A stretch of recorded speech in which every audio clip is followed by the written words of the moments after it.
Hello everybody, and once again welcome back to our logical YouTube channel. Today in this video I'm going to show you how you can download Coinomi in your mobile phone, so make sure you follow my step till the end.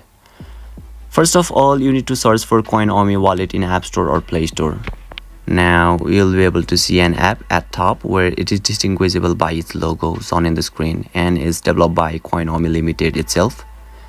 And don't forget, you'll find the download option at right side. Just click on it and your download will begin automatically. So finally, once your download gets complete, click to open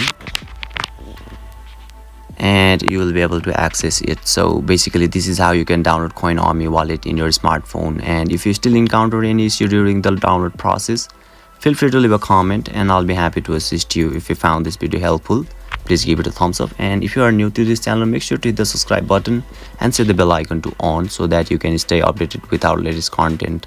Thank you for watching and I'll see you next time.